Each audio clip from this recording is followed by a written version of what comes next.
শান্তিতে নোবেলজয়ী অধ্যাপক ডক্টর মোহাম্মদ ইউনূসের নেতৃত্বে বাংলাদেশের নতুন অন্তর্বর্তীকালীন সরকারকে স্বাগত জানিয়েছে যুক্তরাষ্ট্র ও ইউরোপীয় ইউনিয়ন।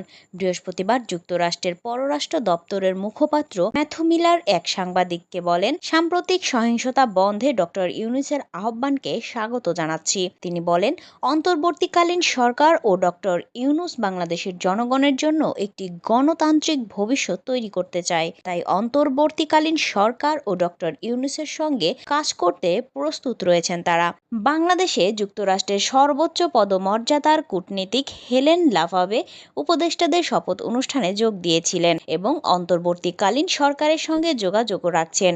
এদিকে বাংলাদেশের নতুন অন্তর্বর্তীকালীন সরকারকে স্বাগত জানিয়েছে ইউরোপীয় ইউনিয়নও। ইউরোপীয় ইউনিয়নের পররাষ্ট্র নীতি বিষয়ক প্রধান জোসেপ বোরেল বলেন, ইউরোপীয় ইউনিয়ন বাংলাদেশের নতুন প্রশাসনের সঙ্গে কাজ করতে আগ্রহী। গণতান্ত্রিক ক্ষমতা হস্তান্তরের জটিল এই কাজে তাদের সহায়তা করা হবে। এই প্রক্রিয়া শান্তিপূর্ণ ও অংশগ্রহণমূলকও হতে হবে।